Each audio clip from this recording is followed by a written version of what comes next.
कोणाची माप आपल्याला काढायची आहेत. त्यातील पहिला कोण दिलेला आहे 40 अंश आणि त्या 40 अंशाचा कोटिकोण काढायचा आहे. म्हणजे गोष्ट माहित नसते त्या गोष्टीबद्दल आपण x मानायचं असतं. मग पहिलं वाक्य लिहून घ्यायचं, दिलेल्या कोणाच्या कोटिकोणाचे माप आपण x मानूया. मग x मानल्यावर बघा मुलांनो 40 आणि x ह्या कोटिकोणाची जोडी म्हटल्यावर दोघांची बेरीज येते 90 अंश. ओके नाही? मग बघा मुलांनो आपल्याला दुसऱ्या कोणाचं माप काढायचं आहे म्हणजे x चं माप काढायचं आहे. म्हणून x ठेवला जसाच्या तसा, बरोबर चिन्ह आणि 90 जसेच्या तसे ठेवले. फक्त हे 40 जे आहे हे 90 ला पलीकडून गेल्यामुळे अधिक इकडे अधिक होते, 90 कडे गेले, बरोबर चिन्हाच्या विरुद्ध बाजूला गेले म्हणून झाले वजा. दोघांची वजाबाकी केली असता वजाबाकी आली 50 अंश. म्हणजेच काय 40 च्या कोटिकोणाचे माप, कोटिकोणाचं माप किती आलं 50 अंश. किती आलं 50 अंश. याच पद्धतीने आपण दुसरंही उदाहरण सोडवून घेऊया. बघा मुलांनो पहिला कोण आहे 63 अंश, दुसरा कोण आपण नेहमीप्रमाणे मानला आहे x. दोघांची बेरीज कोटिकोणाची जोडी आहे, दोघांची बेरीज आली 90. हा x जसाच्या तसा, कारण x चं माप आपल्याला काढायचं आहे. 90 उजवीकडचा जसाच्या तसा, हा 63 उजवीकडे पाठवला, अधिक होता, इकडे गेल्यावर विरुद्ध चिन्ह झालं, वजाचं चिन्ह झालं आणि मग दोघांची वजाबाकी आली 27. म्हणजे 63 अंश मापाच्या कोटिकोणाचं माप आहे 27 अंश. पुढचं उदाहरण आपण सोडवूया. बघा मुलांना 45 अंश. 45 अंशाच्या कोणाच्या कोटिकोणाचं माप नेहमीप्रमाणे x मानलं. 45 आणि x या दोघांची बेरीज कोटिकोण असल्यामुळे झाली 90. बरोबर? मग 90 आपल्याला x चं माप काढायचं आहे. x जसाच्या तसा ठेवला, बरोबर चिन्ह जसाच्या तसं, हा 90 जसाच्या तसा, हा अधिक 45 इकडे गेला, तो झाला वजा 45. मग दोघांची वजाबाकी आली 45. म्हणजेच काय 45 अंश मापाच्या कोटिकोणाचं माप सुद्धा आलं 45 अंश. समजला? पुढचं उदाहरण घेऊया. चौथं 55 अंश. 55 अंश कोणाच्या कोटिकोणाचं माप x मानलं. म्हणजेच काय 55 आणि x यांच्या दोघांची बेरीज 90, कारण कोटिकोण आहे. x जसाच्या तसा, बरोबर चिन्ह जसाच्या तसा, 90 जशीच्या तसे, हे अधिक 55 इकडे गेले झाले वजा 55. बरोबर चिन्हाच्या पलीकडे गेला म्हणून विरुद्ध क्रिया करायची. x 90 मधून 55 गेले, उरले 35.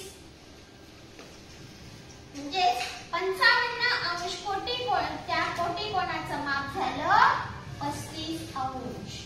पुढचं उदाहरण बघूया 20 अंश. 20 अंशाच्या कोटिकोणाचं माप म्हणजेच 20 आणि x यांची बेरीज किती 90, कारण त्याचा कोटिकोण x मानलेला आहे आपण.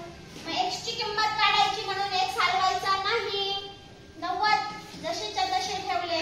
फक्त कोण हलवलं 20 हलवला, हा 20 अधिक होता, बरोबर चिन्हाच्या पलीकडे गेला, झाला वजा. दोघांची वजाबाकी झाली 70.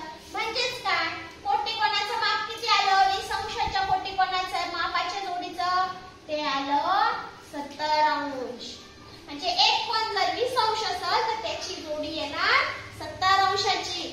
आणि पडताळा घेऊन पाहायला शिका दोघांची बेरीज 90 येते की नाही आहे. ओके नाही? पडताळा ज्यावेळेस आपण घ्यायला शिकतो त्यावेळेस उदाहरण आपल्याला पटकन सोडवता येतो मुलांना. पुढचं उदाहरण बघूया आपण 90 अंश. 90 अंश असलेल्या कोटिकोणाचं मापाची जोडी शोधायची आहे. मग ती नेहमीप्रमाणे x मानली. ओके नाही? मग 90 आणि x यांची बेरीज 90च व्हायला पाहिजे. म्हणजेच काय मुलांनो बघा बरं 90 मधनं 90 गेले, किती अंश राहिले रे शिल्लक 0. म्हणजे एक कोण जर 90 असेल तर त्याची जोडी 0 येणार. का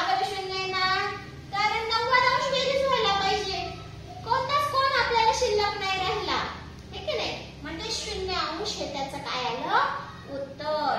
90 अंशाच्या कोटीकोणाची जोडी येणार आहे 0 अंशाची. पुढचं उदाहरण बघा x अंश. x अंश ज्यावेळेस x अंश असतो म्हणजे आपल्याला त्या कोणाचं माप माहिती नसतं. त्या कोणाचं माप माहिती नसतं त्यावेळेस त्याच्या कोटीकोणाची जोडी सरळ सरळ 90 वजा x लिहून टाकायची असते. कारण हा x म्हणजे 10 असू शकतो, x म्हणजे 20 असू शकतो, आपल्याला माहित नाही नक्की त्याची व्हॅल्यू काय आहे. म्हणून तो सरळ सरळ 90 मधनं जो वजा होईल तो कोण आपण लिहायचा म्हणजे त्याच्या कोटीकोणाचं माप येईल 90 वजा x.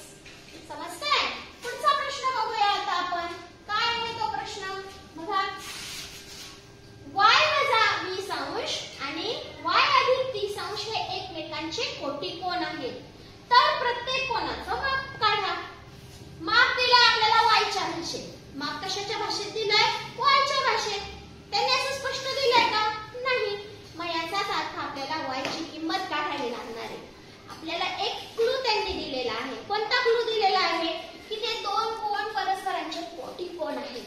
म्हणजेच काय? तर हा जो पहिला कोण आहे आणि हा जो दुसरा कोण आहे यांची बेरीज 90 येते. कारण ते आहे कोटीकोण. करूया दोघांची बेरीज मग. y जवळ घ्या. y अधिक y होईल. हा वजा 20 जसाच्या तसा, हा अधिक 30 जसाच्या तसा आणि इकडे 90 सुद्धा जसाच्या तसा. याची बेरीज करू, याची बेरीज करू.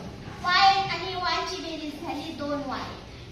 नंतर यांची बेरीज हा वजा 20 आहे, हा अधिक 30 आहे. आपण मागच्याच प्रकरणात पूर्णांकाची बेरीज वगैरे शिकलेलो आहे. इयत्ता 6वीत असणार. काय शिकलोय? ज्यावेळेस विरुद्ध चिन्ह असतं त्यावेळेस त्या दोन संख्यांचा फरक काढायचा. फरक आला 10 आणि फरक काढल्यानंतर चिन्ह मोठ्या संख्येचं द्यायचं. म्हणजे 30चं चिन्ह इथं अधिक जे आहे ते द्यायचं. इकडे बरोबर 90 जसाच्या तसा. आता आपल्याला y ची किंमत काढायची म्हणून y हलवायचा नाही. हे अधिक 10 इकडे गेले. बरोबर चिन्हाच्या पलीकडे गेल्यावर ते झाले वजा 10. म्हणजे 2y ची किंमत आली 80. एका y ची किंमत काढायची. हा 2 गुणिले आहे y ला. पलीकडे बरोबर चिन्हाच्या पलीकडे गेल्यावर तो भागिले होईल. म्हणजे y ची किंमत आली 40. पाहू शकता तुम्ही y ची किंमत किती आली? 40. y ची किंमत आल्यावर कोण काढणं एकदम सोपं आहे. पहिला कोण कोणता आहे? y वजा 20. y ची किंमत मिळाली. y ची किंमत आली आहे 40. 40 मधनं गेले 20. म्हणजे पहिला कोण झाला 20 अंशाचा. किती अंशाचा? 20. दुसरा कोण किती झाला? y अधिक 30. y ची किंमत आहे 40. 40 मध्ये मिळवले 30 म्हणजे झाले 70. बघा बरं 20 आणि 70 ची बेरीज 90 येते की नाही? हो की नाही? अशा पद्धतीनं जरी आपल्याला y च्या भाषेमध्ये x च्या भाषेमध्ये कोण दिले तरी आपल्याला उदाहरण अशा पद्धतीनं सोडवावं लागतं. बघा y ची किंमत काढली. मग ती किंमत आपण पहिल्या कोणात टाकली आणि पहिला कोण मिळवला. y ची किंमत दुसऱ्या कोणात टाकली आणि दुसरा किंमत मिळवला. अशा पद्धतीने हे अतिशय सोप्या पद्धतीचा हा सराव संच होता. आम्हाला खात्री आहे की तुम्हाला हा सराव संच नक्कीच समजला असेल. भेटूया पुढच्या सराव संचामध्ये, सराव संच 17 मध्ये. तोपर्यंत धन्यवाद.